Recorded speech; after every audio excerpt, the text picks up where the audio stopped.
जब बेटी के सामने प्रिंस एटल आया था ना, तो वो कहती है आखिर तुम्हारी एबिलिटी क्या है। तो वो कहता है क्या एबिलिटी। वो कहती है बिल्कुल, मेरे फादर ने कहा था कि हर इंसान की एबिलिटी डिफरेंट होती है, हर शेप शिफ्टर की एबिलिटी।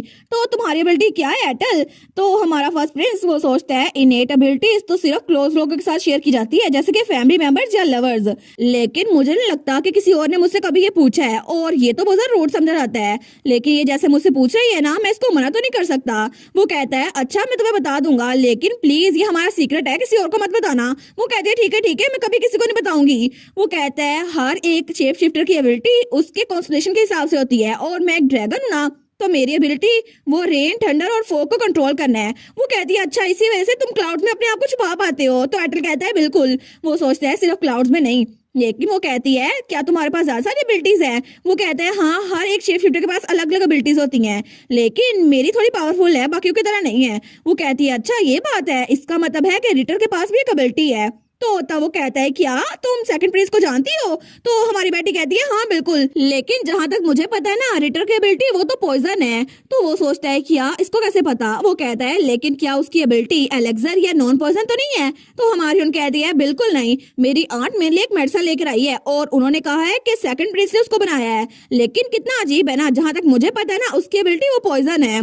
तो वो कहता है अच्छा, लेकिन अगर उसकी एबिलिटी पॉइजन है तो इसका मतलब है वो मेडिसिन नहीं होगी, है ना। लेकिन वो दिल में सोचता है ये पहली बार है जब मैं उसकी पावर्स के बारे में सुन रहा हूँ, मैंने तो पहले कभी नहीं सुना। तो हमारी उन कहती है कितना अजीब है ना, पता नहीं, मेरे पास तो कोई प्रूफ ही नहीं है ये साबित करने के लिए कि वो जहर है। तो एटल कहता है अच्छा अगर ऐसा ही है तो क्या तुम ये कर सकती हो। और तब उसको अपना प्लान बताता है, और थोड़ी देर बाद हमें आंट पेरीना वो जेल में दिखाई जाती है। तभी वहां पर कोई आता है, और तब वो बड़बड़ाई जा रही थी कितनी बुरी है वो, उसकी आंट यहाँ पर सड़ रही है, और वो एक बार भी मुझसे पूछने के लिए आई, कितनी अनग्रेटफुल है वो, और वो तो उसी की बेटी है, मेरी बहन की बेटी। लेकिन तभी वहां पर ड्यूक आता है, वो कहता है इसको बाहर निकालो। तो तब आंट पेरीना बिल्कुल डर जाती है। तो वो कहती है ड्यूक, लेकिन ड्यूक तो उसको बहुत ज्यादा घूर के देखता है। वो सोचती है क्या अब ये यहाँ पर क्यों आए हैं। तो आंट पेरीना कहती है मैं पहले ही आपको सब कुछ बता चुकी हूँ, तो प्लीज मुझे ये मत कहिएगा कि आप फिर से मुझसे इंटेरोगेशन करने वाले हैं। तो ड्यूक कहता है बिल्कुल नहीं, इस बार मैं तुमसे बात करने के लिए नहीं आया, मेरी बेटी आई है। तो वहां पे हमारी बेटी थी, वो कहती है बहुत दिनों बाद मिल रहे हैं आंट पेरीना। तो उसकी आंट चिल्ला कहती है तुम्हें टाइम मिल गया, देखो सही तुम मुझसे अब मिलने आई हो। तो ड्यूक कहता है वाई काउंटस, जरा अपनी जबान संभाल के बात करो, तुम मेरी बेटी से बात कर रही हो। तो वो डर जाती है, उसको सामने झुक जाती है। वो कहती है मुझे माफ कीजिएगा योर ग्रेस, लेकिन मेरा दिमाग खराब हो गया था। तो हमारी हीरोइन वो कहती है आंट, मैंने सुना था कि आप मेरे लिए मेडिसिन लेकर आई हैं। वो कहती है हाँ बिल्कुल, ये बहुत प्रीशियस मेडिसिन है, और ये एम्पेरियल फैमिली ने तुम्हारे लिए भेजी है। वो कहती है सच में, क्या ये सच में मेडिसिन है, क्या ये पॉइजन नहीं है। तो उसकी आंट कहती है पॉइजन, तुम क्या बात कर रही हो, ऐसा कुछ नहीं है। वो दिल में सोचती है आखिर इसको पता कैसे चल गया, लेकिन इसको पता कैसे चल सकता है, ये तो स्पेशली सेकंड प्रिंस की इनेट एबिलिटी से बनाई गई है, और कभी भी इसको डिटेक्ट नहीं किया जा सकता। और ये पॉइजन ये तो कभी भी पता नहीं किया जा सकता, ना ही अल्केमी के जरिए ना ही किसी और तरीके के जरिए, क्योंकि जब ये होस्ट की बॉडी में आता है ना, तो इसको कंट्रोल कर सकता है जिसने इसे बनाया हो, और सेकंड प्रिंस इसको कभी भी कंट्रोल कर सकता है और इसको काबू कर सकता है, लेकिन इसको कभी पता नहीं चलेगा कि वो पॉइजन है। वो कहती है बिल्कुल नहीं, ऐसा कुछ भी नहीं है, आखिर मैं ऐसा कुछ क्यों करूंगी, तो मुझे ये बताओ ना। तो हमारी उन कहती है अच्छा तो ये पॉइजन नहीं है, तो फिर क्या आप इसको पियेंगी आंट पेरीना। तो उसकी आंट कहती है क्या। तो हमारी हीरो सोचती है मेरी आंट ने अपनी फीलिंग्स को कंट्रोल करने की कोशिश की, लेकिन मैं इनके एक्सप्रेशन देख सकती थी, और वैसे भी एटल सही कह रहा था। और तब उसे याद आता है जब उसे एटल ने बताया था कि तुम अपनी आंट से ये पीने के लिए क्यों नहीं कहती। वो कहती है क्या सच में मैं ट्राई कर सकती हूँ। तो वो कहता है बिल्कुल तुम ऐसा कर सकती हो। तो हमारी उन कहती है लेकिन अगर सच में वो मेडिसिन हुई, वो इतनी प्रीशियस हुई, तो फिर क्या होगा। तो एटल कहता है हे क्या तुम भूल गई हो तुम्हारे फादर किस तरह के इंसान है। तो बेटी कहती है क्या। तो एटल कहता है तुम जानती हो ना कि ड्यूक कितना पावरफुल है, और वो ड्यूक असलान है, दुनिया में कोई चीज नहीं है वो जो तुम्हें ला के दे नहीं सकते, तो इसलिए तुम फिक्र ना करो और बस अपने फादर पे यकीन करो। तो वो कहती है ठीक है, मुझे अपने फादर पे पूरा यकीन है और मैं ऐसा ही करूंगी। लेकिन तब वो मेडिसिन लेकर आई थी। वो कहती है आंट पेरीना जल्दी करे ना, इसको पी ले, आखिर आप इसको पीती क्यों नहीं है, आखिर आप इतना हिचकिचा क्यों नहीं है, अगर ये सच में मेडिसिन है तो आप इसको पीती क्यों नहीं है। तो तब आंट पेरीना वो सोचती है मैं तो बहुत बड़ी ट्रबल में हूँ, अगर मैंने अभी इसको पी लिया ना तो ये इफेक्ट ये तो छुप जाएगा कि मैं इसमें इन्वॉल्व हूँ, लेकिन पॉइजन मेरी बॉडी में चला जाएगा। और मुझे किसकी साइड लेनी चाहिए, सेकंड क्वीन की या फिर ड्यूक की। तो मैं किसकी साइड लूँ, मैं अभी मरना नहीं चाहती, तो आखिर मैं क्या करूं। तो तभी वो खड़ी होती है और बेटी को धक्का देती है, तो वो मेडिसिन नीचे गिर गई थी और तभी वो बोतल वो टूट चुकी थी। वो कहती है बिल्कुल तुमने ठीक कहा, ये पॉइजन है, ये सिर्फ झूठ था। तो ड्यूक कहता है तुम्हारी हिम्मत कैसे हुई कि मेरी बेटी को पोजल ला कर दो।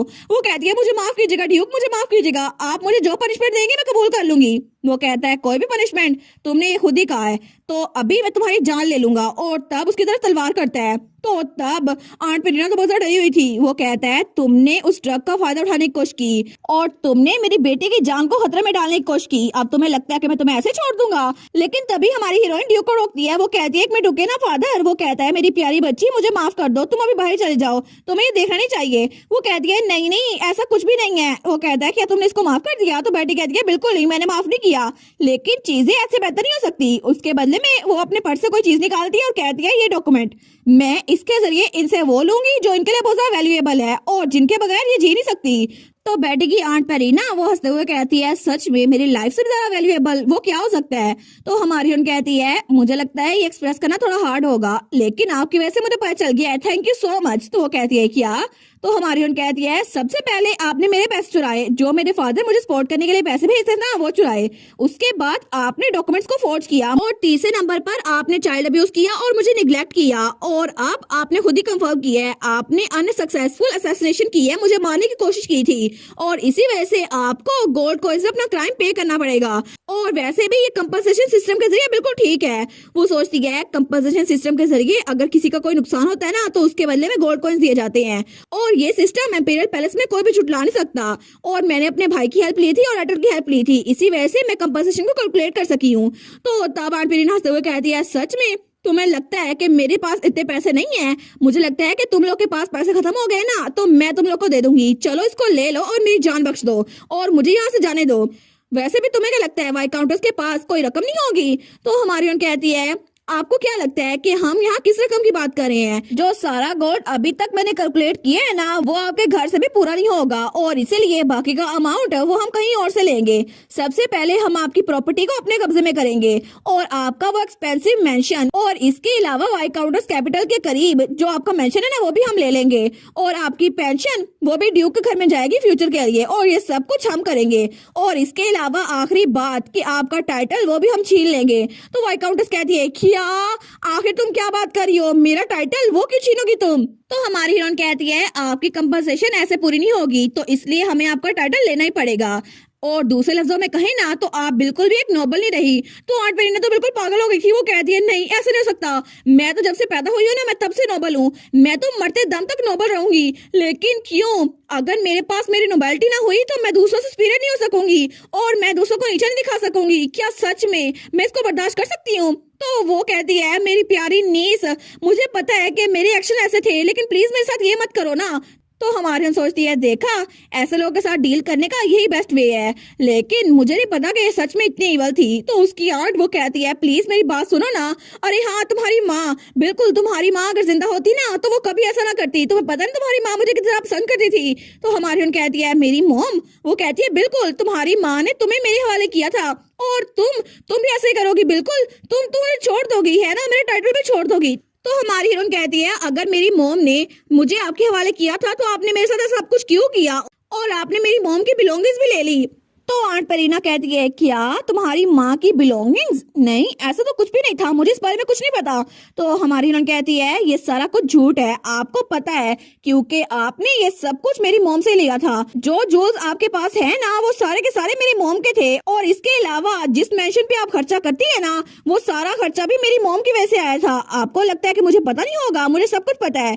और आपने ये सब कुछ किया, इसके बावजूद भी मेरी मॉम को बेइज्जत करती रहती थी, हर दिन मेरे सामने मेरी मॉम की बेइज्जती करती थी और आप तो बिल्कुल एक ट्रेटर है। तो इसीलिए मैं हर एक चीज आपसे ले लूंगी जो आपने मेरी मॉम से छीनी थी इसके जरिए। और वो डॉक्यूमेंट उसके सामने करती है। तो उसकी आंट पेरीना कहती है क्या लेकिन ये तो मेरे आइडेंटिटी पेपर्स है ना, ये तुम्हारे पास क्या कर रहे हैं? तो हमारी उन कहती है आपने इसको ज्वेलरी बॉक्स के नीचे छुपाया हुआ था और इसके अलावा यहाँ पर फैमिली की रिंग भी थी। और तब वो बताती है आइडेंटिटी डॉक्यूमेंट इसको सिर्फ इस रिंग के जरिए डिस्ट्रॉय किया जा सकता है और ऐसा कहा जाता है कि ब्लड लाइन से बाहर वाला कोई भी इसको पहन नहीं सकता, लेकिन मैं खुद इस ब्लड लाइन से हूँ तो ये काम मैं कर सकती हूँ। और तब वो रिंग पहनती है। वो कहती है इस रिंग की वजह से होली पावर होती है और इस रिंग ने मुझे हेड ऑफ द फैमिली चुन लिया है और अब मैं इस डॉक्यूमेंट को तबाह कर दूंगी। और तभी वो डॉक्यूमेंट वो आंट पेरीना के सामने फट गया था। तो आंट पेरीना कहती है क्या बस करो, तुम जो कर रही हो रोक दो, प्लीज इसको करना बंद कर दो। तुम मेरी नोबेलिटी नहीं छीन सकती, मैं नोबल ही हूँ, मैं मरते दम तक नोबल ही रहूंगी। लेकिन तब तक वो डॉक्यूमेंट बिल्कुल फट चुका था। तो आंट पेरीना तो रोई जा रही थी। वो कहती है तुमने मेरे साथ ये सब कुछ क्यों किया, ये सब कुछ तुमने मुझसे ले लिया, अब इसके अलावा मेरे पास बच क्या गया है। तो हमारी हीरोइन कहती है मैंने कुछ भी नहीं किया, मैंने बस आपसे वही सब कुछ लिया जो आपने मुझसे चुराया था। और वैसे भी अब आपके पास कुछ नहीं बचा, ना ही सीरियस मेंशन और ना ही सीरियस नोबेलिटी का नेम। तो अब आपके पास कुछ नहीं बचा, तो अपनी लाइफ गुजारे बिना एसेट्स और टाइटल के। और तब आवाज आने लगती है। तो ड्यूक कहता है क्या ये काफी होगा। तो वो कहती है जी बिल्कुल फादर, ये सारा कुछ काम कर जाएगा, अब आंट को ऐसे जीना पड़ेगा बिना अपनी नोबेल टाइटल के। और तब वहां से निकल गई थी। तो ड्यूक सोचता है सच में मेरी बच्ची वो तो सच में बहुत ज्यादा काइंड है, लेकिन मैं इसको ऐसे नहीं छोड़ सकता। तो तब ड्यूक जाता हुआ कहता है वाइट काउंटर्स को उस रूम में बंद कर दो। तो वो नाइट कहता है उस रूम में। तो ड्यूक कहता है बिल्कुल उसी रूम में। और अब इस जैसे क्रिमिनल के लिए काफी है, क्योंकि इसने मेरी बेटी के साथ ये सब कुछ किया और मेरी वाइफ को इंसल्ट किया। तो नाइट कहता है जी बिल्कुल। वो कहता है खड़ी हो जाओ। तो वाइट काउंटर्स कहती है अगर मुझे बाहर जाके कॉमनर बनना पड़े ना, इससे अच्छा मैं मरी जाऊं। तो तब नाइट्स को खड़ा करते हुए कहते हैं फिर तो अच्छा हो गया ना, क्योंकि तुम बाहर बिल्कुल नहीं जाओगी, तुम मरने वाली हो। वो कहती है क्या। और तब वो उसको नीचे बेसमेंट में लेके जा रहे थे। तो वो कहती है तुम लोग मुझे कहाँ लेके जा रहे हो। लेकिन नाइट्स कहते हैं चलो आगे चलो। और तब उसको एक कमरे में बंद कर दिया था। लेकिन आंट पेरीना चिल्ला कहती है क्या ये तो मेरी नीस ने जो कहा था उससे बिल्कुल डिफरेंट है, मुझे जाने दो, तुम लोग को मुझे जाने देना चाहिए, मैं अभी यहाँ से बाहर निकल गई ना, तुम लोग के साथ देखना क्या होता है। लेकिन तभी उसके पीछे कोई बहुत बड़ा मॉन्स्टर आ गया था। तो वो कहती है क्या। लेकिन जैसे वो पीछे देखती है ना, वो तो बहुत ज्यादा शॉक हो गई थी। वो चिल्ला कहती है मुझे यहाँ से बाहर निकालो, यहाँ पे कोई चीज है, ये मुझे खा जाएगी, मुझे यहाँ से बाहर निकालो। लेकिन तभी वो चीज उसको पीछे से खेलती है। वो कहती है मुझे प्लीज बख्श दो, मुझे जाने दो। लेकिन तब तक आंट पेरीना उसका पूरा काम खत्म हो चुका था। और थोड़ी देर बाद जब ड्यूक वहां पर दोबारा आता है ना, वो कहता है क्या काम हो गया। तो नाइट कहता है जी बिल्कुल ये खत्म हो गया। तो ड्यूक कहता है अच्छी बात है, क्योंकि इससे सबके लिए एग्जाम्पल सेट हो जाएगी कि अगर इस्लाम फैमिली की तरफ किसी ने आंख भी उठाई ना, तो उसके साथ यही सब कुछ होगा। और तब दूसरी तरफ हमें सेकंड क्वीन दिखाई जाती है। वो कहती है क्या मतलब पेरीना वो पकड़ी गई। तो वहां पर उसका खबरी था। वो कहता है जी बिल्कुल, हमें पता चला है कि वो बेसमेंट में गई थी और उसके बाद उनके बारे में कोई इन्फॉर्मेशन नहीं मिली।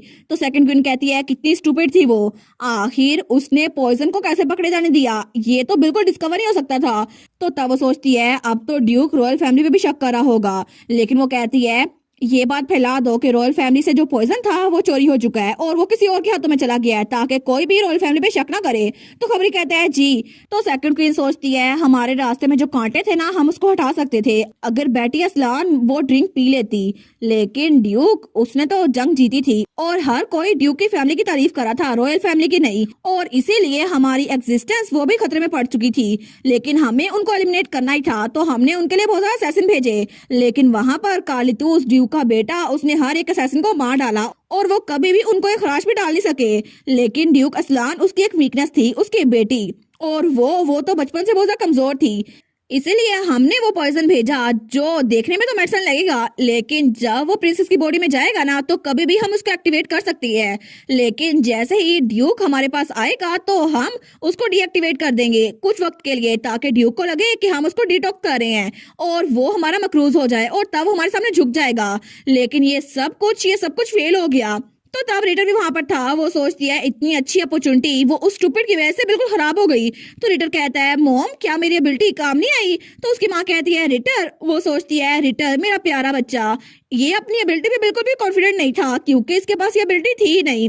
और ये सारी की सारी उस फर्स्ट प्रिंस की गलती है, क्योंकि वो सच में इतनी सारा बीस्टमैन की पावर से पैदा हुआ था। लेकिन उसी वजह से रिटर उसको इंफीरियर महसूस होता था। लेकिन इसी वजह से मैंने एक और कंट्री में जाकर वहां पे सिग्नम चुराया और अपने बेटे को दिया, जिसकी वजह से यहाँ इसके पास पॉइजन की एबिलिटी पैदा हुई। लेकिन वो भी अब किसी काम नहीं आई। तो तब अपने बेटे को अपनी गोद में बिठा दिया है। वो कहती है कोई बात नहीं, तुम चेयर अप करो, ये सारी तुम्हारी गलती नहीं थी और हमारा ये प्लान चाहे फेल क्यों ना हो गया हो, लेकिन नेक्स्ट अपॉर्चुनिटी वो जरूर आएगी। तो वो सोचती है बिल्कुल नेक्स्ट टाइम डेफिनेटली हम लोग उनको अपने कब्जे में करके रहेंगे, क्योंकि वो फैमिली हमारे सामने कुछ भी नहीं है। लेकिन दूसरी तरफ हमारी बेटी, वो तो वहां पे एक लायन के साथ खेल रही थी जो कि जंगल में रहता था। लेकिन तब फर्स्ट प्रिंस उसके पास आता है। वो कहता है तुम्हें जानवर से डर नहीं लगता? पिछली बार तो तुम उन डॉग से डर गई थी। वो कहती है अच्छा वो गार्ड डॉग्स, वो तो बहुत ज्यादा खतरनाक लग रहे थे, मुझ पे हमला करने के लिए आ रहे थे, इसलिए मैं डर गई थी। लेकिन ये लाइन तो बहुत ज्यादा फ्रेंडली है ना, देखो कितना ज्यादा फ्रेंडली है, ये तो मुझे पसंद भी करता है। तो वो सोचते हैं सारे के सारे लाइन इसको फॉलो करते हैं, इसका भाई, इसका फादर और ये लाइन भी। वो कहती है अरे हाँ योर हाइनेस बहुत ज्यादा लेट हो गया, लेकिन थैंक यू सो मच आपकी हेल्प के लिए। और मैंने सुना था कि हिज हाइनेस आपने ही पता करवाया कैपिटल में जो कुछ हुआ था। वो कहता है अच्छा, तो हमारी उन कहती है सच्ची सच्ची मैं तो इसके बदले में कुछ भी करूंगी, क्या आपको मुझसे कुछ चाहिए? मैं तो कुछ भी करने के लिए तैयार हूँ। तो वो कहता है कुछ भी, तुम मेरी बात मानोगी? वो कहती है जी जी बिल्कुल। तो वो कहता है अच्छा, तो क्या हम एक दूसरे की फैमिली बन सकते हैं? हम एक दूसरे को अपने नामों से क्यों ना बनाए, क्योंकि मैं तुम्हारा भाई बन सकता हूँ। लेकिन तभी वहां पर हमारी बेटी का भाई कालीतूस आ गया था। वो कहता है क्या बोला तुमने, निकल जाओ यहाँ से। तो कालीतूस कहता है तुम होते कौन हो उसका भाई बनने वाले? मैं हूँ उसका भाई। तो तब वो सोचता है इसने तो मुझे डरा ही दिया, पता नहीं ये कब पहुंच गया। तो फर्स्ट प्रिंस कहता है लेकिन मैं तुम्हारा दोस्त हूँ ना, तो तुम्हारी बहन मेरी भी तो बहन लगी ना। वो कहता है बिल्कुल नहीं, तुम मना चाहते हो, तुम्हें किसी ने अलाउ किया कि उसको अपनी बहन बनाओ? वो सिर्फ मेरी बहन है, तुम्हारी कुछ नहीं लगती। तो बेटी कहती है भाई मैं तो आपको कब से नहीं देखा, आखिर आप कहाँ चले गए थे? तो कालीतूस कहता है अच्छा मैं तो बस छोटा सा काम निपटाने के लिए गया था। और वो सोचता है मैंने तो वहां पे सारे के सारे सर्वेंट्स को मार दिया और पूरे घर को आग लगा दी। लेकिन बेटी से कहता है मैं तुम्हें बाद में बताऊंगा, अगर मैं तुम्हें अभी बताया ना तो मुझे डांटोगी। वो कहती है अच्छा, लेकिन पता नहीं क्या बात है। तो तभी फर्स्ट प्रिंस आता है। वो कहता है तो तुम क्या मुझे भी भाई कह सकती हो? ब्रदर एडर का हो ना मुझे। तो तब कालीतूस कहता है ये कितना अनोइंग है ना। तो हमारी हीरोइन वो कहती है एक मिनट। वो सोचती है क्या मुझे इसे कहना चाहिए? वो कहती है सॉरी मैं आपको भाई नहीं कह सकती। तो तब कालीतूस हंसने लग जाता है। लेकिन फर्स्ट प्रिंस कहता है क्या, लेकिन क्यों? वो कहती है डेफिनेटली मैं आपकी कोई और बात मानूंगी, ये बात नहीं मान सकती। और तब वो उसे नजर चुरा रही थी। वो सोचती है मैंने इनसे कहा था मैं इनकी हर एक बात मानूंगी, लेकिन अभी मैंने इनकी बात नहीं मानी। तो फर्स्ट प्रिंस वो सोचता है ये मुझसे आंखें मिला रही, इसका मतलब है कि इसको मैं पसंद नहीं हूँ। शायद इसी वजह से इसको भी मैं पसंद नहीं आ रहा, मेरी आंखें पसंद नहीं आ रही, इसी वजह से मैं तब देखना नहीं चाहती। लेकिन पहले जब ये मुझे रात को मिली थी ना, तब तो ये ड्रैगन वाली फॉर्म में मुझे बहुत ज्यादा पसंद करती थी, लेकिन सबकी तरह ये भी मुझसे दूर होती जा रही है। तो फर्स्ट प्रिंस कहता है अगर तुम्हें मुझे भाई नहीं कहना तो कोई बात नहीं, लेकिन तुम मुझे मेरे नाम से तो बुला सकती हो। वो कहती है क्या आपको आपके नाम से बुलाना ठीक होगा? वो कहता है क्या मतलब? तो वो कहती है योर हाइनेस, मेरा कहने का मतलब है कि मैं आपके नाम से नफरत नहीं करती। असल में बात यह है कि मैं आपको आपके नाम से बुला सकती हूँ, लेकिन आपको भाई कहना थोड़ा मुश्किल हो जाएगा। तो वो कहता है अच्छा ये बात है, फिर तो मुझे मेरे नाम से बुलाया करना, हम एक दूसरे को एक दूसरे के नाम से बुलाएंगे। वो कहती है हाँ ऑफ कोर्स। वो कहता है सच में इस बात से तो मुझे बहुत ज्यादा खुशी हो रही है, लेकिन क्या तुम मुझे बता सकती हो कि तुम मुझे एटर कहकर बुला सकती हो लेकिन भाई क्यों नहीं कहती? वो कहती है वेल ये बात।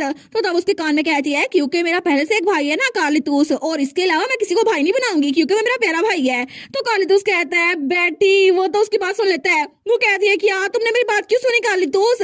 लेकिन फर्स्ट प्रिंस वो सोचता है ये कितनी क्यूट है ना, मुझे भी एक छोटी बहन चाहिए। लेकिन तब वो हंसने लग जाता है। वो कहता है ब्रदर काल, ये सुनकर तो अच्छा लगा। तो कालीतूस कहता है मेरा नाम ऐसे मत बोलो, ये सिर्फ बेटी कह सकती है। और तब तो उसने उसको कॉलर पकड़ लिया था। वो कहता है और मेरी बहन से दूर रहो, उसको तंग ना किया करो। वो कहता है मैं तो थोड़ी ना तंग करा था। वो कहता है ये सब कुछ तुम्हारी वजह से हो रहा है, तुम मेरी बहन के करीब आते हो ना इसी वजह से। और तब उसे लगता है कि जंग के दौरान वो एक शहर में रुके थे, लेकिन वहां पे दो लड़कियां लड़ी जा रही थी कि तुम उसके पीछे क्यों गई हो और उसने तुमसे बात क्यों की। तो कालीतूस कहता है तुमने क्या कहा उनसे? तो वो कहता है मैंने तो बस डायरेक्शन पूछी थी, लेकिन वो सोचता है मैं अपनी बहन के साथ ऐसा कुछ नहीं दे सकता। तो फर्स्ट प्रिंस कहता है चाहे तुम्हें जो कुछ मर्जी लग रहा हो, लेकिन बेटी बिल्कुल मेरी छोटी बहनों की तरह है। तो तब कालीतूस कहता है अच्छा बहन की तरह, देखते हैं।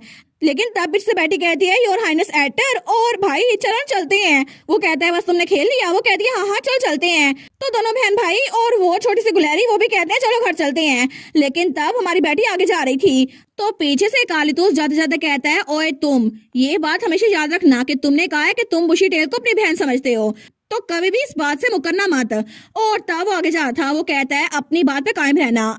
तो फर्स्ट प्रिंस वो सोचता है कालीतूस तो बहुत ज्यादा ओवर प्रोटेक्टिव हो रहा है, लेकिन सच में स्टार वो तो बिल्कुल एक मेरी दोस्त की तरह है और बिल्कुल छोटी बहन की तरह, तो कभी भी मैं उसके बारे में कुछ और ही सोचूंगा। लेकिन तब वो स्माइल करता है, और उस बेचारे को क्या पता था कि वो इसी बात से कुछ सालों बाद मुकरने वाला है। तो तब हमारी उन कहती है योर हाइनेस आप भी चले ना। वो कहता है सच में सिर्फ प्रिंसेस को मेरे बारे में फिक्र है। तो कालीतूस कहता है उसको छोड़ दो ना। लेकिन हमारा फर्स्ट प्रिंस वो सोचता है ये तो बिल्कुल मेरी फैमिली की तरह है, और सच में कितनी क्यूट है ना। और तब हमें कुछ दिनों बाद का सीन दिखा रहता है। तो हमारी हीरोइन वो कहती है आंट पेरीना के सारे मामले के बाद विक्ट्री बैंक्वेट का सारा मसला वो भी हल हो गया। वो कहती है देखो ना ये अच्छे से हो गया, और वहाँ पे सारी मैक्रेमे की डेकोरेशन की हुई थी। तो तब वो सोचती है मैंने इसमें बहुत ज्यादा मेहनत की है, लेकिन मैं बहुत ज्यादा बिजी थी, पता नहीं अब सबको ये कैसा लगेगा। लेकिन तब वो कहती है योर हाइनेस क्राउन प्रिंस, क्या बता सकते हैं कि आपको ये स्टाइल कैसा लग रहा है, और प्लीज ऑनेस्ट रहिएगा मेरे साथ। वो कहते हैं अच्छा अगर तुम कह रही हो तो ठीक है, मैं अपना ओपिनियन बताता हूँ। असल में मैं बहुत ज्यादा सरप्राइज था, लेकिन मुझे कभी लगा नहीं था कि नॉर्थ में ये एलिगेंस हो सकती है। तो कालीदूस कहता है क्या तुमने क्या बोला? वो कहता है इससे तो मुझे लग रहा है कि स्टिफनेस और ड्राइनेस की कोई सेंस मिल रही है। लेकिन बेटी कहती है फिर भी ये अच्छा हुआ क्योंकि मुझे आपसे ये सुनना था, और असल में नॉर्थ के बारे में जो रूमर्स फैली हुई है ना, मुझे उसी को खत्म करना था, और मैं चाहती हूँ कि सबका नजरिया हमारे लिए बदल जाए, इसलिए मैंने ये स्टाइल यहाँ पर चूज किया, और हर कोई हमारे स्टाइल के बारे में बातें करेगा क्योंकि हम लोग ये ट्रेंड सेट करने वाले हैं, और जल्द ही ये ट्रेंड ये तो साउथ में भी फैल जाएगा और कैपिटल में हर कोई इसको यूज करेगा। और उसके बाद हमें बैंक्वेट का दिन दिखा रहता है जब वहां पर नॉर्थ से मेहमान आए थे।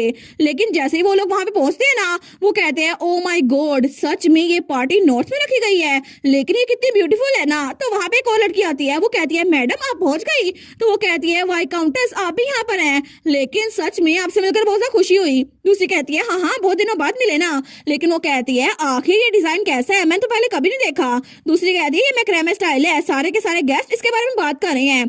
तो तब उसके कान में कहती है मुझे लगा था कि ये ओल्ड फैशन होगा, लेकिन ये सच में ये स्टाइल तो बहुत अच्छा लग रहा है। तो वो कहती है ना रस्सियों से कितना अच्छा स्टाइल बनाया हुआ है और कितना सोफिस्टिकेटेड है ना। तो हमारी बेटी चुप के उनकी बातें सुन रही थी, वो तो बड़ी खुश हो रही थी। तो वो लड़की कहती है अगर ऐसे ही रहा ना तो स्प्रिंग में मैं अपनी बर्थडे पार्टी में ये यूज करूंगी। तो दूसरी कहती है अच्छा फिर तो ईस्ट के लोग भी इसको पहली बार देखेंगे। तो हमारे सोचती है मुझे लगा ही था ये बिल्कुल सक्सेसफुल होगा।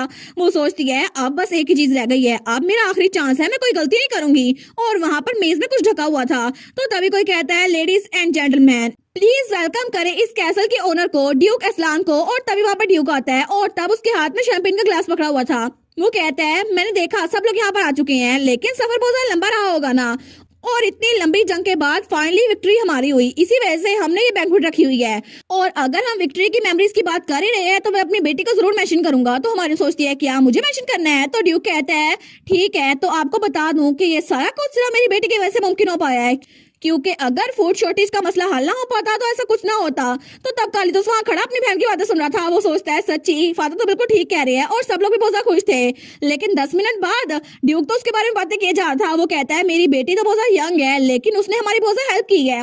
और तब वो तो उसके बारे में और बातें किए जा रहा था, और 30 मिनट बाद वो तो मजीद उसके बारे में बातें किए जा रहा था। लेकिन कालीदूस तो बड़े प्यार सुन रहा था। लेकिन सारे मेहमान सोचते हैं बस कर दें ड्यूक, हमें पता है आपकी बेटी बहुत ज्यादा क्यूट है, लेकिन बस कर दें। तो तब फ्रेडरिक कहता है सर अब टाइम हो गया है, लेडी ने जो प्रिपेयर किया ना वो सबको दिखाने का। वो कहता है क्या इतनी जल्दी टाइम हो गया? ठीक है मैं समझ गया हूँ। तो तब ग्लास ऊपर करते हुए कहता है प्लीज अटेंशन दे, वो बच्ची जो यहाँ पर है वो है बेटी असलान, और उसने आपके लिए कुछ प्रिपेयर किया है, तो आई होप आपको ये पसंद आएगा। तो सब लोग बेटी की तरफ देखते हैं। वो कहते हैं क्या हमारे लिए एक प्रेजेंट प्रिपेयर किया है माय लेडी ने? लेकिन हमारी बेटी वहां पर आती है तो सब लोग कहते हैं वो देखो सही कितनी क्यूट है। शायद इसी वजह से ड्यूक अपनी बेटी का जिक्र किए जा रहे थे, ये तो सच में बहुत ज्यादा क्यूट है। तो बेटी सबके सामने आती है और कहती है hello nice to meet you, मैं हूँ बेटी असलान और आपसे मिलकर बहुत ज्यादा खुशी हुई। और तब वो मेज वहां पर लेकर आती है और उसके ऊपर से कपड़ा हटाने लगती है। वो कहती है मैंने आपके लिए जो गिफ्ट प्रिपेयर की है ना वो ये है हर्बल टी, और वहां पे ग्लास में हर्बल टी थी जो ग्रीन कलर की थी। लेकिन सब लोग उसका देख कर बहुत ज्यादा शौक थे। वो सोचते हैं ये कितनी अजीब लग रही है ना, क्या हम इसको पी सकते हैं या फिर नहीं। तो बेटी के हाथ में एक स्टिक थी। वो कहती है नॉर्मली ग्रीन चीजें इतनी भी टेस्ट अच्छी नहीं करती, लेकिन फिर भी वो वहां पर मैजिक यूज करती है और फायर उन ग्लासेस के ऊपर जा रही थी। वो कहती है अगर हम इनके ऊपर थोड़ा सा फायर यूज करें ना तो इनका कलर चेंज हो जाएगा और ये बिल्कुल गोल्डन हो जाएगा, बिल्कुल येलो कलर में। लेकिन अब आप इसको एंजॉय कर सकते हैं और इससे शुगर डिसॉल्व हो गई है, तो अब आप इसको पी सकते हैं। वो सोचती है हर्बल टी, ये तो देखने में गोल्डन लग रही है बिल्कुल ड्यूक की आइस की तरह, लेकिन शेप शिफ्टर की आइस की तरह लोग इसको बहुत ज्यादा पसंद करेंगे। और जहाँ से मैं आई हूँ ना फ्यूचर में ये बहुत ज्यादा बिकने वाली है, इसी वजह से मैं अभी सबको ये देने वाली हूँ।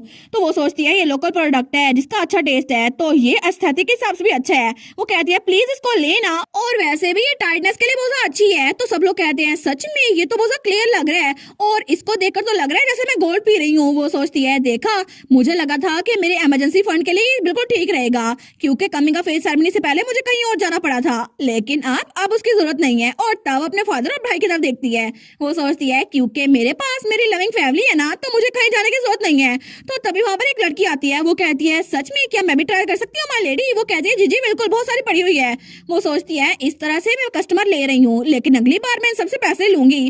और थोड़ी देर बाद वो थक हार के वहां बैठ गई थी। वो सोचती है सबने ड्रिंक को एंजॉय किया और सब लोग डांस कर रहे हैं, लेकिन उन सबको डांस करते हुए देखकर उसको बहुत अच्छा लग रहा था। वो सोचती है सब लोग कितना अच्छे से डांस कर रहे हैं ना, बिल्कुल मैंने जो स्टोरीज पढ़ी थी वैसे ही। अच्छा, तो एक बैंक्वेट ऐसी होनी चाहिए। लेकिन तब तो उसको नींद आ रही थी। वो सोचती है मैंने अपनी पहली लाइफ में कभी भी कोई बैंक्वेट एंजॉय नहीं की, लेकिन मेरी आंखें तो बंद हो ही जा रही हैं। तो तभी वहां पे ड्यूक आता है। वो कहता है मेरी प्यारी बेटी, तुम्हें सोचना चाहिए, तुम अपने कमरे में चले जाओ। वो कहती है लेकिन मुझे थोड़ी देर और रुकना है ना। तो ड्यूक उसको ठंड लगता है। वो कहता है तुम्हारी आंखें बड़ी मुश्किल से खुली हैं, लेकिन अगर तुम चाहो ना तो मैं कभी भी तुम्हारे लिए सेलिब्रेशन रख सकता हूँ, बस अभी जाकर सो जाओ। वो कहती है अगर मैं कभी भी चाहूँ? वो कहता है बिल्कुल, चाहे कोई भी सेलिब्रेशन हो या कोई भी चीज हो, बस तुम मुझे एक बार कहना और मैं तुम्हारे लिए वो कर दूंगा, क्योंकि इस दुनिया में मुझे सबसे ज्यादा प्यार तुमसे ही है। और तब उसने उसको उठा लिया था, उसको उसके कमरे की तरफ लेके जा रहा था। तो हमारी कहती है अच्छा, तो फिर मुझे एक चीज चाहिए। वो कहता है ऑल राइट, मुझे बताओ क्या तुम्हें गोल्ड का घर चाहिए, या फिर तुम्हें कोई और चीज चाहिए? क्या तुम्हें कोई घोड़ा चाहिए या मेंशन चाहिए, या फिर कोई नई कंट्री? वो कहती है बिल्कुल नहीं, बिल्कुल नहीं, लेटर, मुझे एक लेटर चाहिए आपके हाथ का लिखा हुआ। वो कहता है सच में एक लेटर? वो कहती है बिल्कुल, जैसा आपने पिछली बार लिखा था ना, बिल्कुल वैसे ही। तो वो सोचती है पता नहीं इनको ये अचानक ना लगे, लेकिन मैं सच में चाहती हूँ कि मुझे लेटर लिखें। तो ड्यूक कहता है ठीक है, मैं तुम्हें लिखूंगा।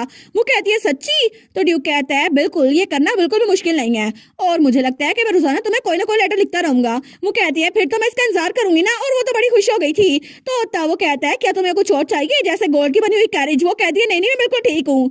लेकिन तभी काउंट ज़ीलोट उनको छुप कर देख रहा था, तो उसको तो बहुत ज्यादा गुस्सा ही जा रहा था। वो सोचता है डैम इट, मुझे यकीन नहीं हो रहा, मेरे सारे के सारे प्लान्स खराब हो गए सिर्फ इस बच्चे की वजह से। लेकिन ये तो बहुत बड़ी मुसीबत निकली। मुझे तो शुरू से ही इससे छुटकारा हासिल करना चाहिए था, लेकिन मैं इसको सबक सिखाऊंगा। इसने मेरी जिंदगी तबाह की है ना, मेरे रास्ते में आकर मेरे प्लान्स को बर्बाद किया है, तो अब मैं इसको छोड़ूंगा नहीं। और हमारी बेटी वो तो अपने डैड के साथ हंसी जा रही थी, उसको तो कोई पता ही नहीं था कि आखिर पीछे से काउंट ज़ीलोट क्या सोच रहा है। लेकिन चाहे काउंट ज़ीलोट कुछ भी कर ले, लेकिन हमारी बेटी अब बिल्कुल पुरसुकून थी, क्योंकि अब उसके पास उसकी फैमिली थी, तो अब उसे किसी चीज की कोई भी फिक्र नहीं थी।